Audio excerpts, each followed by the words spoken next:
मत कीजिए। उसके खेत से पानी का कोई प्रबंध होता है क्या? देखिए। अरे वो गजानन कहाँ देने वाला है पानी, फिर भी जाकर देखता हूँ। सीताराम गजानन के खेत में जाता है। अरे गजानन, फसल को पानी दे रहे हो? हाँ, धूप बढ़ गए है ना, इस समय खेत में 2 बार पानी देना जरूरी है। हाँ, तुम्हारी बात भी सही है। अच्छा है, तुम तो 2 बार फसल को पानी दे रहे हो और मेरे पास 1 बार देने के लिए भी पानी नहीं है। तुम अगर अपने कुएं से पानी दे दो तो। अरे मैं कैसे दे सकता हूँ, अभी मेरे कुएं में भी इतना पानी नहीं बचा है। मैं ही विचार कर रहा हूँ कि आगे अपने खेत के लिए पानी का प्रबंध कैसे करूँ। सीताराम अपने खेत में वापस आता है। फिर उसने ना कहा ना पानी के लिए। जी, मुझे तो लगता है कि अब हमें अपने खेत में ही कुआं खोद लेना चाहिए। हमारे ही खेत में कुआं होगा तो हमें कभी पानी की कोई दिक्कत नहीं होगी। हाँ, पर कुआं खोदने के लिए कितना धन लगता है और इतना धन कहाँ है हमारे पास। हम तो 2 समय की रोटी जैसे तैसे खा पा रहे हैं। हाँ, पर कुछ न कुछ तो करना ही पड़ेगा। अब आप एक काम कीजिए, आप साहूकार से जाकर मिलिए, उनसे कुछ कर्जा ले लीजिए। सीताराम साहूकार के पास आता है। राम राम सरकार। बोलो सीताराम, क्या काम है? सरकार, थोड़ा कर्जा चाहिए था, खेत में कुआं बनवाना है। क्या? अब खेत में कुआं बनवाना है? तुम्हारा तो पिछला कर्जा भी तुमने नहीं चुकाया है अभी तक। हाँ सरकार, 1 बार कुआं बनवा लूं, फिर फसल को पानी मिलता रहेगा और फसल अच्छी आएगी तो मैं आपका सारा कर्जा एक साथ उतार दूंगा। ठीक है, अगर ऐसी बात है तो दे देता हूँ तुम्हें कर्जा। सीताराम साहूकार से कर्जा लेता है और मजदूरों को बुलाकर कुआं बनाने के काम पर लग जाता है। 2 दिनों के बाद कुआं बनकर तैयार हो जाता है। शाम के समय कुएं का काम पूरा खत्म हो जाता है। सीताराम और मीरा देखते हैं कि कुआं पानी से पूरा भर गया है। अरे वाह, ये कुआं तो पूरा भरा हुआ है। देखिए, मैंने कहा था ना, अब देखिए हमारी फसल भी कैसे लहराने लगेगी। हाँ, हम कल सुबह खेत में पानी देने के लिए आते हैं। सीताराम और मीरा खुश होकर अपने घर चले आते हैं। दोनों इतने खुश होते हैं, उन्हें अब पानी की कोई चिंता नहीं होती। दोनों सो जाती हैं। अगली सुबह दोनों जल्दी उठकर अपने खेत में आते हैं। जैसे ही कुएं के पास आते हैं, वो देखते हैं कि कल जहाँ पानी से लबालब भरा हुआ कुआं था, आज उस जगह पर मिट्टी के सिवा और कुछ नहीं होता। अरे ये क्या, कुआं कहाँ गया? हाँ, मैं भी वही देख रही हूँ। कल पानी से भरा हुआ कुआं आज कहीं गायब हो गया है। क्या हो रहा है ये? अरे इतनी मेहनत से वो कुआं हमने बनवाया था, कहाँ चला गया? जमीन निकल गई, आसमान खा गया हमारे कुएं को। वही तो कुछ समझ नहीं आ रहा है। वो कोई मनुष्य या प्राणी नहीं है कि ऐसे लुप्त हो जाए। अरे मैंने साहूकार से कर्जा लिया है, अब अगर कुआं ही नहीं होगा तो फसल कैसे आएगी, और फसल नहीं आएगी तो साहूकार का कर्जा कैसे चुकाऊंगा? सीताराम अपने सर को हाथ लगाकर नीचे बैठ जाता है। मीरा भी हताश हो जाती है। दोनों को समझ नहीं आ रहा था कि आखिर उनका कुआं ऐसे लुप्त कहाँ हो सकता है। कुछ देर के बाद, सुनिए, आप महाराज से जाकर मिलिए। अरे महाराज के पास जाकर क्या करूँगा? महाराज के पास जाकर उन्हें बताइए कि किसी ने हमारे कुएं को चोरी कर ली है। क्या कुएं की चोरी हुई है?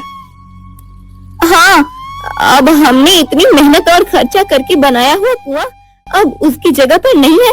इसका अर्थ यही है ना कि उसकी चोरी हुई है। आप जल्दी जाइए। अरे कुआं चोरी हो गया है, ये सुनकर लोग मेरा मजाक उड़ाएंगे, पूरा गांव हंसेगा मुझ पर। महाराज को भी मेरी बात पर विश्वास नहीं होगा।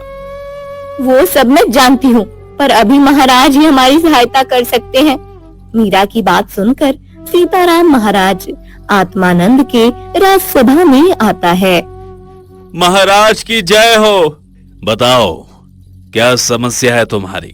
महाराज, मेरा कुआं चोरी हो गया है। क्या चोरी हुआ है? और वो भी कुआं? ऐसा कैसा विचित्र कुआं है तुम्हारा जिसकी चोरी हो गई है? महाराज की बात सुनकर सभी दरबारी हंसने लगते हैं। महाराज, मैं सच बोल रहा हूँ। 2 दिन मजदूर लगाकर मैंने अपने खेत में कुआं बनवाया था। कल रात पानी से भरा हुआ वो कुआं मेरे खेत में ही था, पर जब आज सुबह मैं और मेरी पत्नी खेत में फसल को पानी देने के लिए गए, तब कुआं वहां नहीं था। क्या बोल रहे हो तुम?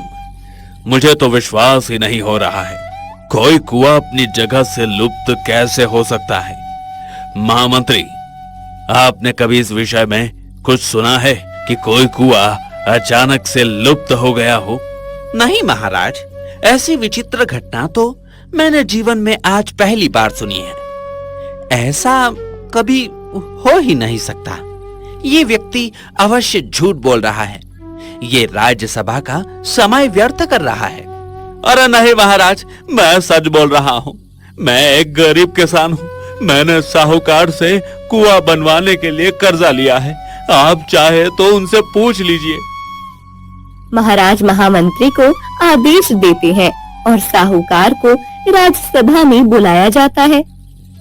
साहूकार, बताओ, इस किसान ने तुमसे कुछ दिन पहले कुआं बनाने के लिए कर्जा लिया था? हाँ महाराज, ये कुछ दिन पहले मेरे पास आया तो था और कह रहा था कि उसे अपने खेत में कुआं बनवाने के लिए कर्जा चाहिए था, और कह रहा था कि अच्छी फसल होने के बाद सारा कर्जा एक साथ उतार दूंगा। देखिए महाराज, मैंने कहा था ना, मैं सच बोल रहा हूँ। मैंने कुआं बनवाया था, पर अब वो गायब हो गया है। महामंत्री, आप स्वयं इस किसान के खेत पर जाकर देखिए। यदि वहाँ कुआं बना होगा तो उसके कोई तो चिन्ह मिलेंगे। महामंत्री सीताराम के साथ उसके खेत में आते हैं। महामंत्री पूरे खेत को ध्यान से देखते हैं और फिर से महल में चले जाते हैं। महाराज, मैंने उस किसान के खेत का पूरा ध्यान से निरीक्षण किया, परंतु उस खेत में 2 दिनों पहले कोई कुआं बना हो ऐसे कोई चिन्ह नहीं थे। समझ नहीं आ रहा है कि वो किसान हमसे झूठ क्यों बोल रहा है। महामंत्री, आप उस किसान पर नजर बनाए रखिए। मुझे तो किसान उसके कुएं की तरह विचित्र लग रहा है। शाम हो जाती है। मीरा और सीताराम अभी तक खेत में ही बैठे हुए थे। अंधेरा हो जाता है और अचानक उन्होंने बनाया हुआ कुआं उसी स्थान पर प्रकट हो जाता है जहां कल उसे बनवाया गया था। उस कुएं से पानी बहने लगता है। मीरा और सीताराम उस पानी से भरे हुए कुएं को देखकर आश्चर्य में पड़ जाते हैं। मीरा तो मेरी आंखें पर विश्वास नहीं हो रहा। मेरा तो ये कुआं यहाँ अपने आप प्रकट कैसे हो गया? अब ये सब छोड़ो। अब ये कुआं प्रकट हो ही गया है तो खेत में पानी दे देते हैं। दोनों भागकर कुएं के पास जाते हैं। हंडा उठाकर उसे रस्सी से बांधकर कुएं में डालकर पानी निकालने लगते हैं। जब सीताराम कुएं से हंडा बाहर निकालता है तब वो खाली होता है। ये क्या, कुएं में इतना पानी भरा हुआ है, फिर भी ये हंडा खाली कैसे है? अब रुकिए, मैं देखती हूँ। अब मीरा आगे जाती है और हंडा को कुएं में छोड़ती है। वो हंडा को कुएं से बाहर निकालती है। वो भी खाली होता है। अब दोनों डर जाते हैं। सुनिए, अब मुझे ये तो कुछ विचित्र प्रकार का लग रहा है। हमें इस कुएं से दूर ही रहना चाहिए। मुझे भी कुछ समझ नहीं आ रहा है, ये सब क्या हो रहा है। चलो अभी हम घर चलते हैं, कल आकर सोचेंगे क्या करना है। मीरा और सीताराम घर आते हैं। अगले दिन दोनों डरते हुए खेत में जाते हैं। तब फिर वो कुआं वहां नहीं होता। अब तो दोनों के पैरों तले जमीन ही खिसक जाती है। मीरा सीताराम से कहती है कि ये कुछ अजीब हो रहा है, हमें किसी ज्ञानी की सहायता लेनी चाहिए। दोनों वन में चले जाते हैं। वन में एक बहुत बड़े साधु थे जिन्हें भूत, भविष्य और वर्तमान के विषय में सब ज्ञान था। उनके पास चले जाते हैं। साधु बाबा, हमारा रक्षण कीजिए। क्या हुआ पुत्र? साधु बाबा, मेरे खेत में बनाया हुआ कुआं अचानक गायब हो जाता है। हाँ साधु बाबा, हमने बड़ी मेहनत से कुआं बनवाया था, पर सुबह जब हम खेत में जाते हैं तो कुआं अपने स्थान पर नहीं होता। बाबा जी, आप ही हमारी सहायता कर सकते हैं। आपको तो तीनों कालों का ज्ञान है। आप ही बताइए कि उस विचित्र कुएं का रहस्य क्या है? पुत्र, हमारे इस जन्म में जो भी अनुभव हमें आते हैं, उसकी कड़ियां हमारे पिछले कई जन्मों से जुड़ी हुई होती हैं। तुम्हारे साथ ये जो विचित्र घटना घट रही है, उसकी कड़ी भी तुम्हारे किसी पिछले जन्म से जुड़ी हुई है। आप क्या कह रहे हैं साधु बाबा? मेरी कुछ समझ में नहीं आ रहा है। पुत्र, तुम्हारे पिछले जन्म में तुम एक बहुत बड़े साहूकार थे। उस समय तुम बहुत धनवान थे और तुम्हारे बड़े बड़े खेत थे, और तुम्हारे बड़े बड़े खेत में एक बड़ा कुआं था। वो कुआं इतना बड़ा था कि पूरे गांव की प्यास बुझा सकता था। उस कुएं का पानी कभी खत्म नहीं होता था। एक बार गांव में अकाल पड़ा था और एक दिन साहूकार जी, गांव में अकाल पड़ा है। आपके खेत के कुएं में इतना पानी है, अगर आप कहें तो मैं थोड़ा पानी अपने घर ले जाऊं। घर में बिल्कुल भी पानी नहीं है। पूरे गांव में मेरा ही एक कुआं है क्या, जो तुम मेरे कुएं में पानी लेने आ गई हो? क्या बढ़िया। साहूकार जी, गांव के सभी कुएं सूख गए हैं। किसी भी कुएं में पानी नहीं है। सभी गांव वाले प्यासे हैं। इसका मतलब है कि अगर मैंने तुम्हें पानी दे दिया तो एक एक करके सभी गांव वाले मेरे कुएं से पानी लेने आएंगे। मैं नहीं दूंगा तुम्हें पानी। कमला काकी चली जाती है। उसे रास्ते में वसुधा मिलती है। उसके हाथ में खाली हंडा था। क्या हुआ कमला काकी, दे दिया साहूकार ने पानी? अरे कहाँ, वो साहूकार तो बड़ा ही दुष्ट है। हम सबकी जमीनें उसके पास गिरवी हैं। उसका ब्याज जीता है और हम पर ही रोब जमाता है। मुझे बोल रहा था कि गांव किसी दूसरे कुएं से पानी भर लो। वो मुझे बोल रहा था कि जाओ कहीं और किसी और गांव से पानी भर लो। क्या उसने ऐसा कहा? आपने उसे बताया ना कि सभी कुएं सूख चुके हैं? हाँ, मैंने उसे कितना कहा कि गांव में सिर्फ आपका ही कुआं ऐसा है जो पानी से भरा हुआ है। तो कहने लगा कि फिर अब एक एक करके पूरा गांव मेरे कुएं से पानी लेने चला आएगा। उस दुष्ट के पास अभी पानी है, इसलिए उसे बहुत घमंड आया है। पर अगर कभी ऐसा दिन आया कि उसे पानी के बिना तड़पना पड़े, तब उसे हमारी पीड़ा का अनुभव होगा। तुम सही कह रही हो वसुधा, पर वो तो बाद की बात है। अभी हम सब क्या करें? पानी का प्रबंध कैसे करें? पूरे गांव में पानी के बिना लोगों की हालत खराब हो रही है। हाँ, अरे मैंने तो सुना है कि कुछ लोग ये गांव छोड़कर कहीं और जाकर बसने का विचार कर रहे हैं। अब सबके पास दूसरा कोई रास्ता नहीं तो नहीं है। अब अगर जैसे ही पानी का प्रबंध नहीं हुआ तो हमें ये गांव छोड़कर जाना ही पड़ेगा। कब तक हम पानी की प्रतीक्षा में यहाँ रह सकते हैं? ऐसे ही कुछ और गांव वाले साहूकार करोड़ी मल के पास आते हैं और पानी मांगते हैं, पर साहूकार करोड़ी मल किसी को पानी नहीं देता। गांव वालों के जानवर पानी के बिना तड़पने लगते हैं और कुछ की मृत्यु हो जाती है। फिर सभी गांव वाले अपनी जान बचाने के लिए गांव छोड़कर पानी की तलाश में निकल जाते हैं। सभी अपने कपड़ों की पोटलियां लेकर वन के मार्ग से जा रहे होते हैं। तभी उन्हें एक शिकारी बबूली मिलता है। अब इतने सब लोग एक साथ कहाँ जा रहे हैं? बेटा, हमारे गांव में अकाल पड़ा है। एक बूंद भी पानी नहीं है किसी के पास। हम सब पानी की तलाश में गांव छोड़कर जा रहे हैं। अब जहां पानी का प्रबंध हुआ है वहीं हम अपना नया गांव बसा लेंगे। अच्छा, मैं आपकी सहायता कर सकता हूँ। इस वन के उस पार एक नदी है। उस नदी में पूरे साल पानी रहता है। आप सब उस नदी के पास रहने जा सकते हैं। ये तो बहुत अच्छी बात है बेटा, पर इस वन के नदी है तो कहीं हमें किसी जंगली जानवर से संकट भी हो सकता है। नहीं काकी, मेरे होते हुए आप सभी इस वन में सुरक्षित हैं। कोई भी प्राणी आपको कोई संकट नहीं देगा।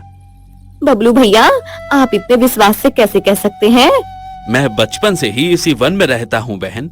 मैं इस वन के सभी प्राणियों को पहचानता हूँ। ये प्राणी कभी भी बिना किसी कारण के किसी पर आक्रमण नहीं करते। ये वन उनका घर है। अगर हम अपनी मर्यादा में रहें तो वे भी अपनी मर्यादा नहीं छोड़ते हैं। आप निश्चिंत हो जाइए। इतने सालों से यहाँ रहने के कारण से मैं यहाँ के पक्षी और प्राणियों की भाषा भी समझने लगा हूँ। सभी गांव वाले बबलू शिकारी के पीछे चलने लगते हैं। सभी उस नदी के पास आकर रुकते हैं। गांव वाले नदी को देखकर भागकर नदी के पास जाते हैं और पानी पीने लगते हैं। सभी गांव वाले पानी पीकर तृप्त हो जाते हैं और बबलू शिकारी को धन्यवाद देने लगते हैं। बबलू शिकारी उन सब का रक्षण करने के लिए उनके साथ ही रहने लगता है। तुम्हें तुम्हारे पूर्व जन्म में सभी गांव वालों के श्राप लगे हैं। तुमने तुम्हारे पास इतना पानी होते हुए भी श्रापों का समाधान हो गया है। इसलिए अब यह कुआं हमेशा पानी से भरा हुआ रहेगा। परंतु एक बात हमेशा याद रखना, जो कोई भी जिसे तुम्हारी सहायता की आवश्यकता हो, जिसे तुम्हारे कुएं के पानी की जरूरत हो, उसे तुम पानी के लिए कभी ना नहीं कहोगे। नहीं साधु बाबा, जो अपराध मैंने अपने पूर्व जन्म में किया था वो मैं इस जन्म में नहीं करूंगा। सीताराम का कुआं पानी से भरा रहने लगता है। इस बार उसकी फसल भी अच्छी आती है। महाराज की पुण्य आई और साधु बाबा के आशीर्वाद से सीताराम साहूकार का सारा कर्जा लौटा देता है और अपनी पत्नी के साथ खुशी से रहने लगता है।